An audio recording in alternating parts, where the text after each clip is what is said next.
Dear church, let's talk about deacons.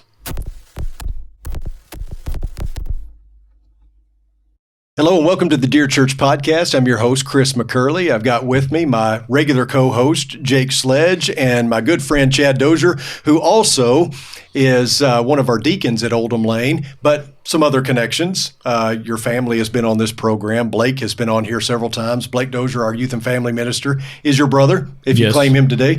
And then also Larry Bell, one of our elders who's been on this program, is your uncle. And so a lot of connections there. Obviously, no nepotism clause at Oldham Lane. So, no, Chad, thank you so much for joining us as we're kind of putting together this package deal. So we've talked about elders. We've talked about, Jake's ministry, involvement, outreach. We've talked to Stephanie Harper last week about children's ministry. Your brother Blake's been on here to talk about youth and family. We've talked about preaching. And so this kind of completes the set, if we will, and talking about deacons. And talking about that special servant role of deacon, I want to start by just kind of asking you, tell us a little bit kind of about yourself, whatever you want to tell us, but also tell us, kind of what your role is at Oldham Lane as a deacon. Okay. Well, I'm Chad Dozier. Y'all know me. They may not. Oh, there's the camera. Okay. But I'm 32 years old, got a wife and 3 children from 5 down to almost 2 years old, I guess. It's hard to keep up with. But I've been a deacon for 3 years, I guess now, at Oldham Lane, so I'm fairly new to the game. Yep. But I am in charge, or not in charge, I have been tasked with the servant's job of helping with the assembly. So that comes to scheduling volunteers, tracking them down, all that good stuff that goes along with that. Yeah, which is quite a big job, considering that we have 2 services and all that, and I know you divide up some of that responsibility. But tell us a little bit about the, kind of the technology that you're using to help with that too, because finding people to plug in and making sure they're all there, that can be really difficult. Yes, and we have the technology that helps. We have a software program that we run our schedules in. We're able to send out email reminders, text reminders. People are able, if they wish or will, to respond to the text if they're not going to be there, so we can kind of have a heads up. And it helps a lot. It helps with a lot of communication, helping with the communication issues that you have when it comes to stuff like that. So people that are tuning in, they want to know about that. It's called Ministry Scheduler Pro. Yes. And it's an app. Yes. And pretty intensive app that allows for a lot of different things that really helps make your job a little bit easier. Yes. I know that even as the preacher, I get a couple of texts every week and an email telling me that I'm down to preach, which is always good. You never know. We just want to make sure you don't forget. I could always forget. So that's one of those people don't like to fill in at the last minute for. They kind of avoid that. At the last minute. Yeah. So when we talk about this is just my illustration, but I think when we talk about the church, maybe talk about it like a car, okay? So you've got the steering wheel. I envision the steering wheel being the elders. So the elders drive this car. Of course, Jesus is the head of the church, all that. But, the elders are steering the car. They got both hands on the wheel, both eyes looking forward. They're steering this car in the proper direction, down the path of righteousness. They're also avoiding the ditches, in my mind, the ditches of, Phariseeism and, far left liberalism. So they're keeping out of the ditches. So they're the steering wheel. Then you've got the wheels, and I think the members are the wheels. You can have a steering wheel, but if the wheels are not on the car, it's not going anywhere. And those wheels have to be moving in the same direction. They've got to be all 4 of them moving forward. They've got to turn in the right directions, all that kind of thing. And so while the elders steer, they've got to have the wheels, and this is a volunteer organization. Sometimes that's really difficult to get people to buy in when it's a volunteer organization.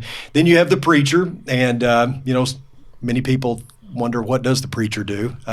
He can do a lot of different things, good or bad. The preacher can be the brakes, constantly causing kind of herky-jerky motion and things like that. Some may think he's the cruise control and just keeps everything cruising down the HOV lane. I guess some might think that he's the air conditioning, just keeps everything comfortable and everybody, at peace, setting a good atmosphere for for whatever. Some may think he's the transmission fluid or the power steering fluid, keeps everything lubricated. So you have the preacher, and then you have the deacons. And I personally see the deacons as kind of the shock absorbers of the car. I mean, this car is going to go over some rough terrain. It's going to not always be smooth sailing, and I think the deacons are there to absorb the shock and to kind of make the ride as smooth as possible. And, shocks you don't ever really see. On a car, you don't really see them, but when they go out. I mean, have you ever driven a car that's the shocks are bad? That's not a smooth ride, and so you may not see them in action, but you'll know it when they're not there. And that's just my personal. You can change that any way you want to, or put any other kind of label. But when we look at deacons, I kind of see them as special servants in the church, and so whether it's a job that's really seen and in the public eye a lot or not. Our deacons are vital to making sure that everything runs smoothly. I mean, would you all agree with that? Absolutely, yes. So when we talk about the shock absorbers of the church, I think we need to get something straight before we go any further. And I think one of the things we need to get straight is what exactly is the role of a deacon. We can talk about it as, a title or an office. I don't think that's correct. I don't think the role of deacon is a title or something you get elected to. That's kind of what we think. I think more than anything, a deacon is that special servant that does the physical so that the shepherds can focus on the spiritual. Yeah. I like the term special servant, and I think there's a lot of people, including women, that do all kinds of things that serve in the church. And God has seen fit to have this designated role, this special servant. And I think of it as a designated servant for a designated ministry. Yeah. And so the elders are the ones who really, as the pastors, as the overseers of the local congregation, identify those areas that need that special or designated servant for that ministry. And then you got to get the right guys to lead that. Yeah. But then they've got, there's work for them, bring others on board and stuff. Yeah. Yeah. When I was kind of thinking about things that we would talk about today, I was reading a few articles and stuff like that. And there was one, and it was just titled "The Ministry of Deacons." And I liked the way that the term they use there. It's a ministry. It's not a leadership role, or should not be. And it has some leadership aspects to it. I don't think you can ignore those, but it should be viewed as a ministry. Whatever the elders choose to place you in front of, I think you should view it as a ministry, and how it can grow and serve others down the road. Yeah, because I think it's easy, and I think that we tend to think this way, that we got jobs to do. Who's going to do them? And I think you and I've talked about this quite a bit, task-oriented versus mission-oriented. Mm-hmm. So is the role of a deacon just to fulfill a job that needs to be done? Or when you look at Scripture, I think we need to shift our way of thinking, because when you look at Scripture, it seems to indicate that these special servants that were appointed in Acts chapter 6, they did the job that was, given to them, so that the shepherds could continue in the work of the church and doing their job. These were to serve tables and that kind of thing. And so after they served the tables, though, we see that they immediately got back to the mission, which was spreading the gospel. And I think that's something that we often overlook, where we become so task-oriented and we say, okay, well, there's a job to do. Who's going to do the job? And so whether that's, we have a deacon that's over fellowship at Oldham Lane. And so anytime there's a fellowship meal or anything like that, it's his job to organize teams, to set up tables and chairs and all that kind of stuff. It's easy to look at that and say, well, my job's to set up tables and chairs. Mm-hmm. But how do we think of that differently as far as making and growing disciples, which is our kind of calling card at Oldham Lane? That's kind of our slogan, making and growing disciples. How do we make it about the mission rather than just about a task? It's the same way with, we have somebody that's over sound, and so we say, hey, we need you to make it to where people can hear and, people can see the PowerPoint. Okay, well, there's my job. Or maybe we present it like, okay, we need you to make it to where people can hear and see, because this is about the mission. Mm-hmm. It's about Bible class or the sermon. It's about being edified during the singing. It's about being able to hear so that we can be in tune with the mission.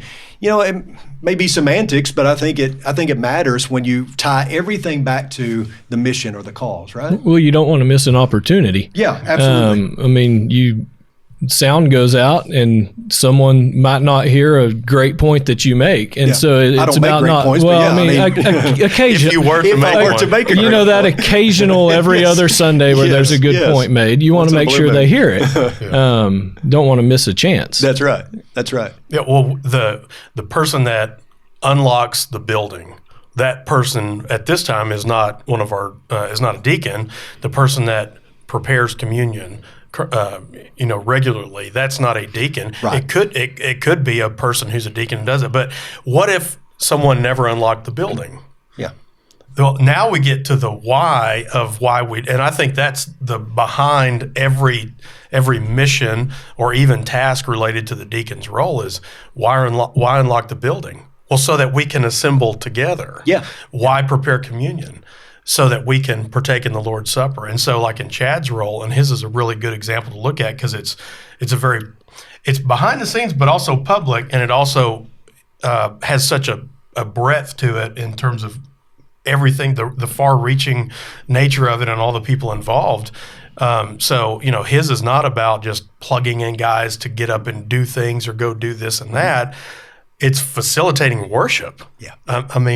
And so like, it's not just anybody that gets up and even reads announcements or even does, little things like that or leads communion. It's the right person to do it who has the skill set to do it. So there's even a why behind that. Well, and then there's also the opportunities of Wednesday nights we try to use our younger people. Mm-hmm. And, that's where the ministry of just plugging people into something. Yeah. Well, you can use certain times and opportunities to try to train people and get them comfortable. And it's really easy to forget that at times, like you were saying, where you think, get home, I got that taken care of this Sunday. We got everyone plugged in. Job. Where that's not really what the goal should be. Yeah, but you're hitting on something else there when it comes to the mission and ministry is that, you're looking at your role as not just plugging people in to help with worship, but training, helping them to understand what it is that they're doing. That's a mission in itself. That's a ministry in and of itself, is that, hey, this is serious. This is worship. And so if you're going to, lead a prayer, lead a prayer and lead us in prayer and do it in a way that, is encouraging, and pray for the needs of this church family, whatever that may be. Or, if it's serving on the Lord's table, this is serious. This is communion. And instead of looking at it from a task oriented perspective, we look at it from mission-minded and say, this is about not just accomplishing a task. This is about making and growing disciples. It's not about plugging in a warm body. That's easy to see when we think of teachers. Yeah. It's not about whose arm can I twist the most to persuade them to show up and maybe dump something out so that people can sit there and suffer through it in a Bible class. Right. That's not what we're about. That's going through emotion and a warm body doing a task. It's finding people who are the right fit for that and to help facilitate worship. Why? Because of who we are and what we do, and that is to worship God. So everything feeds into that. Yeah, and it's not like that. It's not like the Hellenistic Jews in Acts chapter 6. It's not like their wants or their needs were unimportant. Obviously, they were important. It's just that the shepherds felt like this is not our role. Our role is to, is to shepherd the flock, and so therefore we're going to appoint some men to do that. But like I said a while ago, they did it. It was done, and they got back to the work of the church. The same Philip that was one of the appointed ones to serve on the tables, with the Hellenistic Jews in Acts chapter 6. In Acts chapter 8, we see him walking an Ethiopian eunuch through Scripture in Isaiah chapter 53, and then baptizing that same Ethiopian eunuch. He got back to work. Mm-hmm. And I know of churches that they'll have deacons do a task, and when that task is done, they're no longer deacons. Mm-hmm. You did the job, right? Now, the tasks that we have at Oldham Lane for our deacons to do are recurring things. I mean, there's always a job to do with plugging people into worship. Sound, audio, visual, there's always work to do there. But, you kind of understand that. And it hits the point that I mentioned a while ago, is that this is not a title or an office that you're elected to. This is a role and a responsibility that, has been gifted to you. And so what are you going to do with it, right? Yeah. Yeah, but I think it also, there's a message there for elders as the overseers, the shepherds of the congregation, to grasp this reality and operate within that reality. Yeah. So they've got to, in the way they communicate, work with deacons, how they do business, so to speak, work within the reality of they are not just task completers. Mm-hmm. These are men that we have selected in partnership with the congregation to lead this ministry. I mean, whether it looks more like a task of flipping switches and turning knobs and clicking buttons or not, right. It is a ministry because it's a part of facilitating who we are and what we do.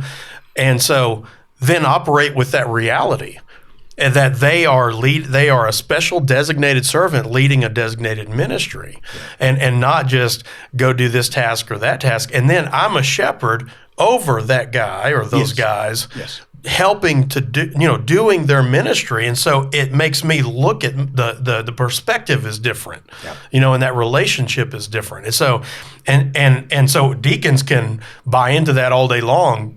Ministers can buy into that all day long, but it's got to come from the top, so to speak, and be something that's a part of the culture of that congregation. Yeah, because it's the whole thing that we hear over and over again. The preacher does the elder's job, the elders do the deacon's job, the deacons don't know what they're supposed to be doing. Yeah. We've heard that over and over again, but the reason why that's a trite old saying is because it's true a lot of times. And so we've got to make it to where everybody understands their role and responsibility and carries out that role and responsibility. And you see it all the time where deacons are like, well, if they just turn me loose and let me do my job, quit micromanaging me, quit, being overbearing, and just let me do my job, then I could get it done. And so, we have to understand the biblical model is the biblical model for a reason. Yeah. And, the elders were to take care of the shepherding of the church and the spiritual needs of the members, and the deacons, that's not to say that they are pigeonholed into only doing the physical, but there was a special servant's role to take care of those physical needs, to take them off the elders. Yeah, imagine Stephen and Philip, handing out food to the widows. They're not just slinging this out to them, here, next, that I got kind stuff of thing. to do, You can imagine. These guys are caring about, they're preaching and caring about individuals and that sort of thing. You can imagine the care for the people. And so, that's important in that deacon's role, and those that work with that deacon in his ministry is there's a real care for a person. Why? Because I'm motivated by the why. I'm not motivated by checking a box, Yes, yeah. So, all that being said, I know we have qualifications for deacons. We find that Timothy, Titus, we have these qualifications. I personally believe that before you ever come to those qualifications, there's other things to consider. That doesn't mean in any way, shape, or form that I'm saying that those qualifications don't matter. You can't be a deacon until you meet those qualifications. Right. So I believe that. But I think we just jump to the qualifications, and that's what we focus on. But there's other things that are involved. Namely, I believe, first and foremost, do they have the heart of a servant? Would you all agree with that?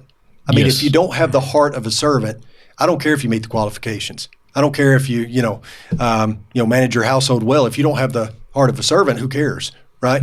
I would fully agree. I mean, I've grown up in the church, and there has been times where you see someone that fully meets all of the qualifications,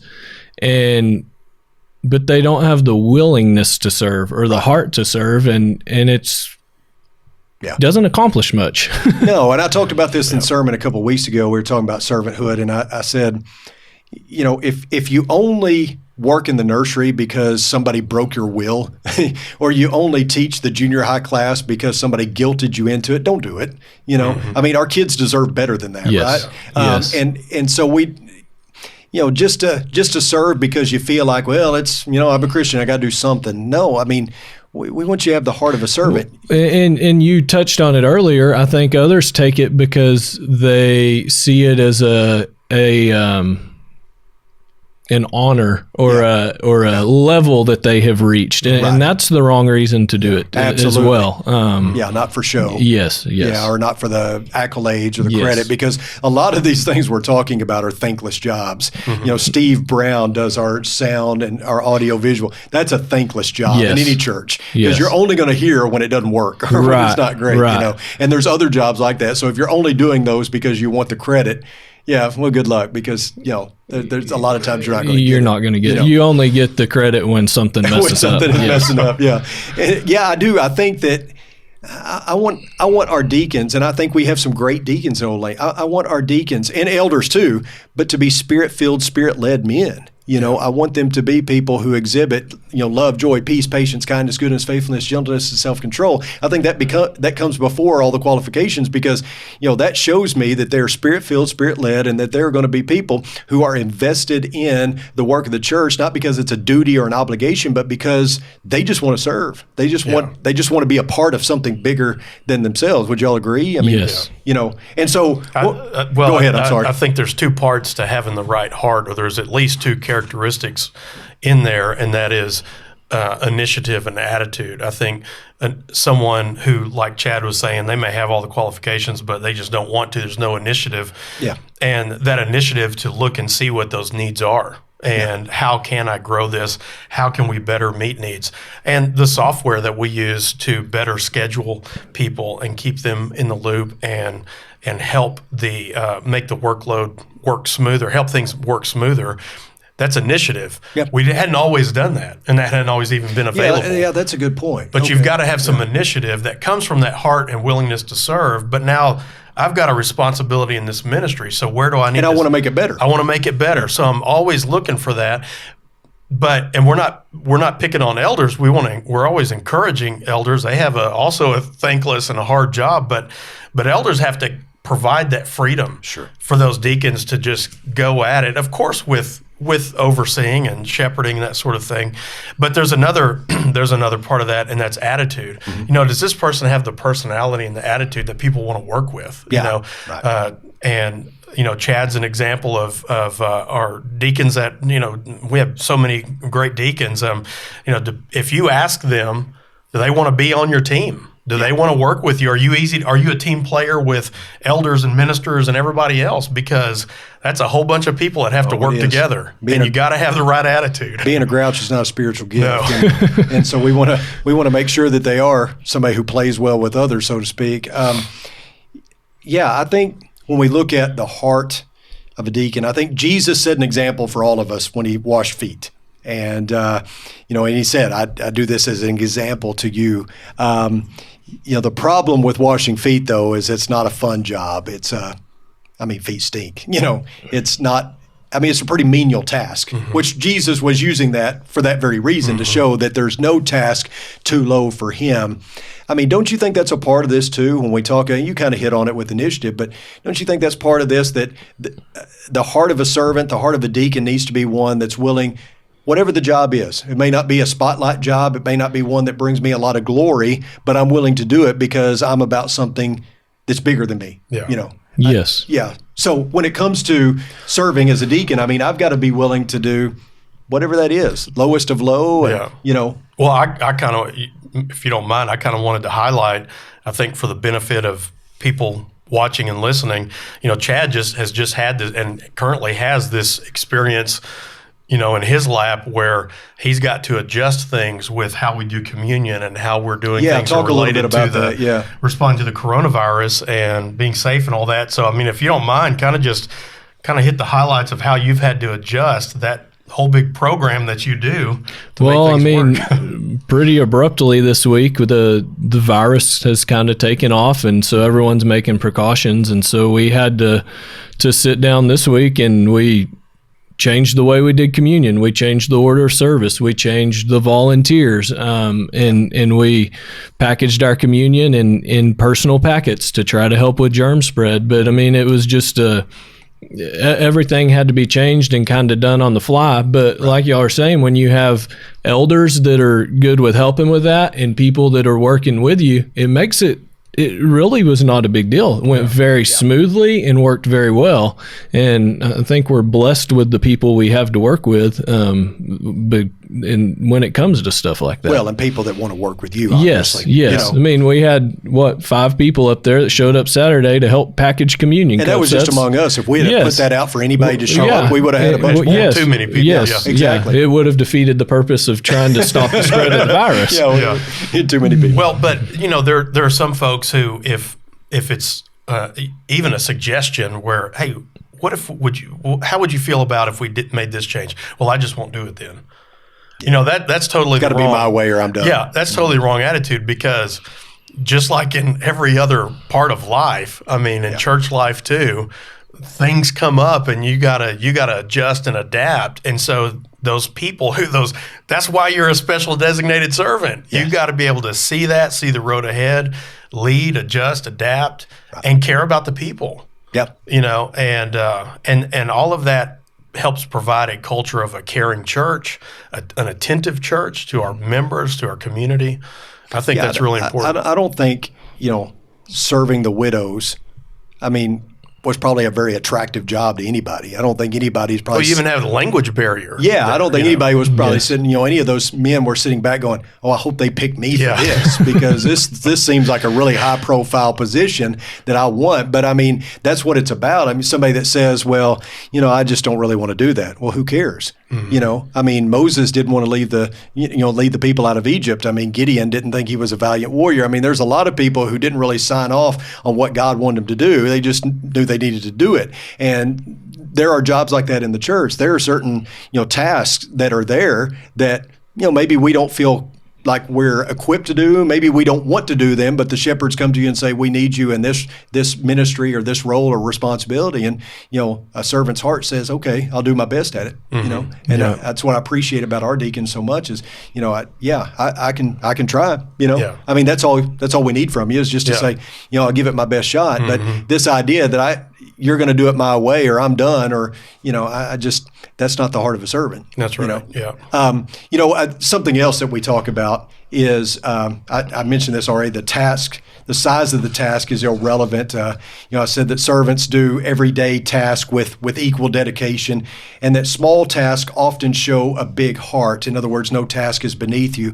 I would also say when it comes to appointing deacons, we look at the heart and all that, but also I think it's kind of a mode of operation of many of our churches that we select men that really hadn't done anything yet. You know what I mean? If we're going to appoint deacons, what have they done? Don't we need to look at that? Yeah. Now, that's not to say, well, they haven't really done anything, that therefore they can't do anything. Right. But we look at it and we say, well, we're going to appoint, so-and-so. Well, what have they been doing?